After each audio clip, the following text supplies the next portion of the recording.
বিদ্রোহী কবি কাজী নজরুল ইসলামের সেই উক্তি দিয়ে শুরু করা যাক। এই বিশ্বের যা কিছু মহান সৃষ্টি চির কল্যাণকর, অর্ধেক তার করিয়াছে নারী, অর্ধেক তার নর। কিন্তু আজ এই কথাটিকে বিশ্বাস করে কি, বা আমাদের সমাজে এই কথার কি আসলে কোনো ভিত্তি রয়েছে? কারণ নারীরা আজ সব দিক দিয়ে অবহেলিত। তারা আজ পারছে না সবার সাথে তাল মিলিয়ে চলতে, পাচ্ছে না তাদের ন্যায্য অধিকার। এর জন্য দায়ী কারা আপনারা কি জানেন?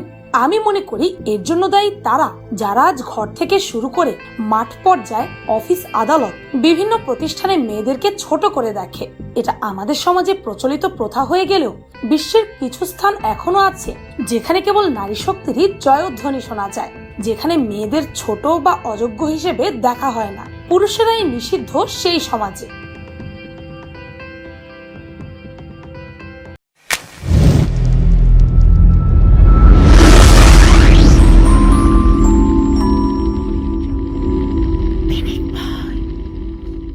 নাম্বার 1, যে গ্রামে পুরুষদের সাহায্য না নিয়েই মা হন নারীরা। দক্ষিণ কেনিয়ার একটি ছোট জনপদ হলো উমোজা। 27 বছর ধরে এখানে শুধু মেয়েদের বসবাস। কাঁটাতারে ঘেরা এই গ্রামে ছেলেদের প্রবেশ নিষিদ্ধ। কেন? তাহলে ফিরে যেতে হয় 1990 সালে। সেই সময় ব্রিটিশদের হাতে গণধর্ষণের শিকার হন এখানকার 15 জন মহিলা। এরপর তারা ঠিক করেন গ্রামের এক প্রান্তে নিজেদের মতো জনপদ তৈরি করে তারা থাকবেন, কোন রকম পুরুষের প্রবেশ নিষিদ্ধ। সেই 15 থেকে আজ সংখ্যাটা এসে দাঁড়িয়েছে 250 জনে। অল্প বয়সে বিয়ে হয়ে যাওয়া, গার্হস্থ্য হিংসা বা নির্যাতনে বাড়ি থেকে বের করে দেওয়া কিংবা ধর্ষণের শিকার হয়েছেন এমন মহিলাদের ঠাঁই হয় এই গ্রামে। মহিলারা মনে করেন তাদের সবচেয়ে নিরাপদ আশ্রয় এই গ্রাম, আর অসহায় মেয়েদের জন্য এই গ্রামের দরজা সবসময় খুলে রেখেছেন বাকি মেয়েরা। শুধু মেয়েরাই নয়, তাদের সন্তানরাও রয়েছেন সঙ্গে। এখন প্রশ্ন হলো, গ্রামে পুরুষের প্রবেশ নিষেধ, সেখানে মেয়েরা কিভাবে পুরুষের সাহায্য ছাড়াই সন্তানের জন্ম দিচ্ছেন? গ্রামে যেহেতু পুরুষের প্রবেশ নিষেধ, তাই পছন্দের পুরুষের সঙ্গে যৌন মিলনের জন্য রাতের বেলা অন্য গ্রামে যান নারীরা। তবে বাইরের কোনো অতিথির সঙ্গে যৌন মিলন করতে পারবে না মেয়েরা, এমনও নিয়ম রয়েছে। মেয়েরা তাদের গ্রাম সাম্বুরুতে নিজেরাই গড়ে তুলেছেন স্কুল, কালচারাল সেন্টার এবং সাম্বুরু ন্যাশনাল পার্ক। তাদের নিজস্ব একটি ওয়েবসাইটও রয়েছে। নিজেরা গয়না এবং ঘর সাজানোর নানা দ্রব্য বানিয়ে তা যেমন অনলাইনে বিক্রি করেন, তেমনি পর্যটকদের কাছেও বিক্রি করেন। বহু পর্যটক আসেন এই গ্রামে ঘুরতে। তাদের জঙ্গল সাফারি, মিউজিয়াম ঘুরে দেখানোর দায়িত্বও থাকে মহিলাদেরই হাতে। আসার আগে অনলাইনে বুকিং করতে হয়। উমোজায় প্রবেশের আগে সেই টিকিট এবং প্রবেশ মূল্য জমা দিতে তবেই মেলে গ্রামে ঢোকার ছাড়পত্র। সেই সঙ্গে তাদের প্রাথমিক বিদ্যালয়, জীবনযাত্রা আর সংস্কৃতির সঙ্গেও পরিচয় করান মহিলারা। উমোজায় মেয়েদের সংখ্যা ক্রমেই বেড়ে চলেছে। নিজেদের মতো করে রাজত্ব তারা গড়ে নিয়েছেন, আর সকলেই খুশি এমন সুন্দরভাবে জীবন উপভোগ করতে পেরে। সেই সঙ্গে হিংসা নামক শব্দটিও তারা ভুলতে পেরেছেন জীবন থেকে। নাম্বার 2, এখানে নারীরা পুরুষদের কর্তা। বিয়ে করলে মেয়েরা সাধারণত সংসার সাজায় স্বামীর বাড়িতে গিয়ে। আমরা এখনো এটাই জানি ও মানি, কিন্তু সমস্ত ব্যবস্থার বাইরে ঠিক তার উল্টো রীতি প্রচলিত এই জায়গায়। সেই দেশটি ভারতের প্রতিবেশী দেশ, নাম তার ভুটান। এখানে ছেলে মেয়ে কাউকে বৈষম্যতায় ভুগতে হয় না, বরং পুরুষদের চেয়েও অনেকাংশে এগিয়ে এখানকার নারী। এমনটাই সেখানকার শিক্ষায় ও কর্মে প্রতিফলিত। সেখানে ঘুরতে গিয়ে কোনো কারণে যদি আপনাকে হাসপাতালে যেতে হয়, তাহলে সেখানে নারী পুরুষ সব রকমের রোগী দেখতে পাবে, কিন্তু ডাক্তার, নার্স থেকে শুরু করে কোনো পুরুষ কর্মচারী খুঁজে পাবেন না। কর্মরত সকলেই সেখানে নারী। আবার এখানে দোকানপাটও চালান নারীরা। এবার কোনো হোটেলে ঢুকলে দেখবেন মালিক, যানবাহনের ড্রাইভার, রান্নার কুক সহ যাবতীয় কাজে নারীরাই নিযুক্ত রয়েছে সেখানে। আবার পরিবারেও যে নারীদের সম্মান সব থেকে বেশি, তার প্রমাণ দেয় যে এখানে বাড়ির গবাদি পশু, জমি ও সম্পত্তির সব ক্ষেত্রে অধিকার পায় বাড়ির বড় মেয়ে। মনে প্রশ্ন জাগতে পারে, তাহলে কি এখানে পুরুষের সংখ্যা কম? না, এখানে 53% পুরুষ বসবাস করে। তাহলে এখানে কাজের নিরিখে কোনো লিঙ্গগত ভেদাভেদ নেই। এখানে বিয়ের প্রথায় বিদেশিদের নিয়ে বিয়ের কোনো নির্দিষ্ট বিধানের অস্তিত্ব নেই। ভিক্ষুকরা বিয়ের সময় মন্ত্র পড়েন। এই প্রক্রিয়া নাকি নববিবাহিত স্ত্রীদের মানসিক সহ্য ক্ষমতা বাড়িয়ে দেয় বলে লোকমুখে প্রচলিত। আর বিয়ের সময় বা তারপর পুরুষেরা আসে তাদের শ্বশুর বাড়ি, অর্থাৎ আমাদের তথাকথিত সমাজের ধারার নিয়মের একেবারে উল্টো দিকে বইছে এই সমাজের গতি।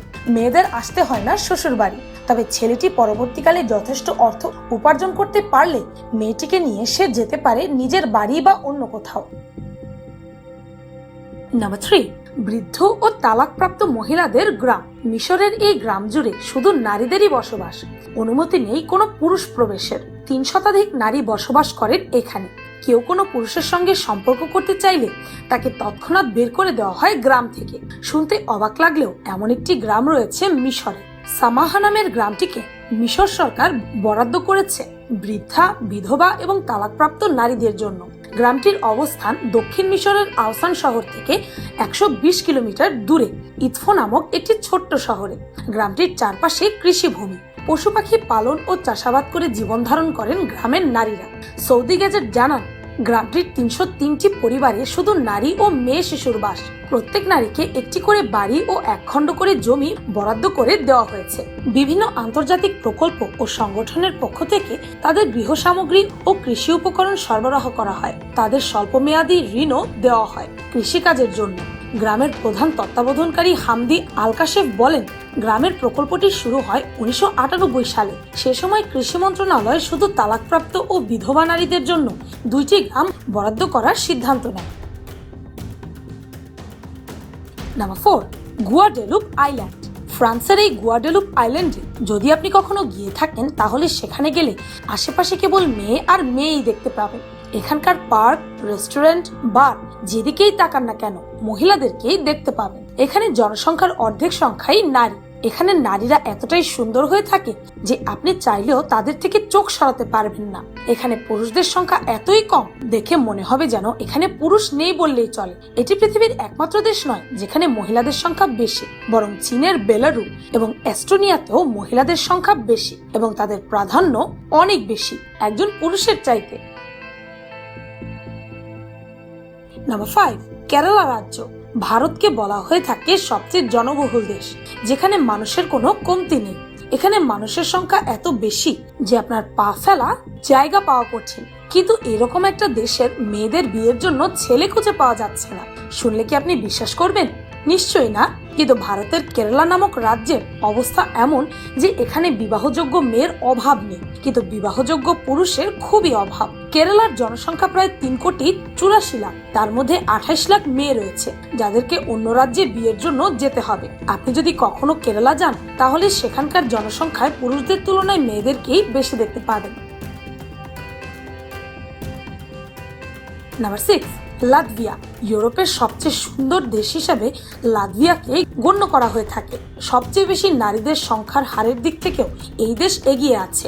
এই দেশের জনসংখ্যা যদি 1 লাখ হয়ে থাকে তাহলে এখানকার নারীদের সংখ্যা হবে 1,20,000। আর এ কারণে এখানকার মহিলারা নিজেদের জীবনসঙ্গী খুঁজে পেতে ব্যর্থ হন। নিজেদের দেশের ছেলে খুঁজে না পেলে তারা অন্য দেশে চলে যেতে বাধ্য হন এবং নিজেদের জীবনসঙ্গী খুঁজতে শুরু করে দেন। নাম্বার 7, নারীদের দ্বীপ। পুরুষ প্রবেশ নিষিদ্ধ। তাই বলে গোটা একটা দ্বীপে পুরুষেরা প্রবেশ করতে পারবে না এটা আবার সম্ভব নাকি? অসম্ভব মনে হলেও এ কথাই সত্যি। ফিনল্যান্ডের সমুদ্র উপকূলে একটি দ্বীপ খুঁজে পেয়েছিলেন ক্রিশ্চিয়ানা রোথ নামে এক মার্কিন তরুণী। বাল্টিক সাগরের সবুজ নীল জলের ওপর জেগে থাকা এক টুকরো এই ভূখণ্ডটির নাম দিয়েছিলেন সুপার সি। তখনই মনে মনে পরিকল্পনা করে ফেলেছিলেন ক্রিশ্চিয়ানা দ্বীপটি শুধু নারীদের জন্য তৈরি করবেন। এখানে কোনো পুরুষ প্রবেশ করতে পারবে না। যেই ভাবা সেই কাজ। সবুজে ঘেরা ছোট্ট এই দ্বীপটিতে তিনি তৈরি করে ফেলেন একটি রিসর্ট, যেখানে থাকার অধিকার পাবেন শুধুমাত্র মেয়েরাই। একেবারে স্বাধীন আর মুক্ত মেজাজে ঘুরে বেড়াতে পারবে তারা সেখানে। এই রিসার্চের নামে সোশ্যাল মিডিয়ায় একটি কমিউনিটিও তৈরি করে ফেলে ক্রিশ্চিয়ানা। তার নামও রেখেছেন সুপার সি কমিউনিটি। তবে কেন এই ভাবনা চিন্তা, এমন প্রশ্ন জাগতে চাইলে ক্রিশ্চিয়ানা জানিয়েছেন সবসময় পুরুষ সঙ্গীকে নিয়ে বেড়াতে যেতে হবে এমন কোনো বাধ্যবাধকতা তিনি বিশ্বাস করেন না। নিরাপত্তার কারণে বেশিরভাগ ক্ষেত্রে মেয়েরা পুরুষদের সঙ্গে বেড়াতে যেতে বাধ্য হন। এই পরিস্থিতিতে মেয়েদের মুক্ত করাই এই সুপার সি দ্বীপের ভাবনা চিন্তা। এখানে মেয়েরা নিজেদের ইচ্ছে মতো যা খুশি করতে পারে। সুপার সি মেয়েদের ইচ্ছে পূরণের সুযোগ দেবে। এখানে তারা যত খুশি আনন্দ হই হুল্লোড় করতে পারবেন। কেউ বাধা দেওয়ার থাকবে না, কেউ নজরদারি চালাবে না।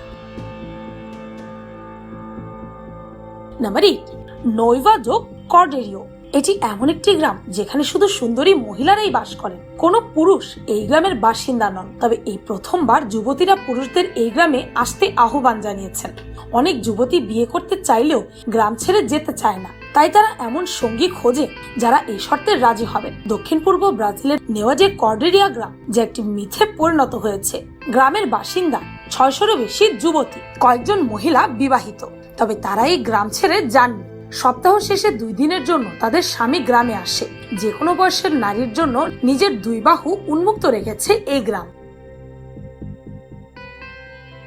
যেখানে আজ আমাদের দেশে মেয়েদেরকেই বরাবর স্বীকার করতে হয় অত্যাচার বা দুর্নীতি, সেখানে এমন নিয়ম সত্যি মাথা উঁচু করে পুরুষতান্ত্রিক লোকাচারে বা অনিয়মের মুখে ঝামা ঘষে দিতে পারে। পুরুষেরা যদি আসলে মন থেকে নারীদের দুর্বল ভাবটা দূর করতে না পারে, তাহলে নারী পুরুষের বৈষম্যের সমাধান কোনোদিনও হবে না। পুরুষের মানসিকতা পরিবর্তন আনতেই হবে, তা না হলে আমাদের দেশের নারী সমাজের সমতার সাথে বেঁচে থাকা অসম্ভব হয়ে পড়বে। পরিবারে কর্মজীবী নারীদের অবদান অস্বীকার করা যাবে না। সভ্যতার এই যুগেও একজন নারী স্বাধীনভাবে রাস্তাঘাটে একা চলতে পারে না, কারণ সব বয়সের পুরুষ কোনো না কোনো খারাপ মন্তব্য করে বসে।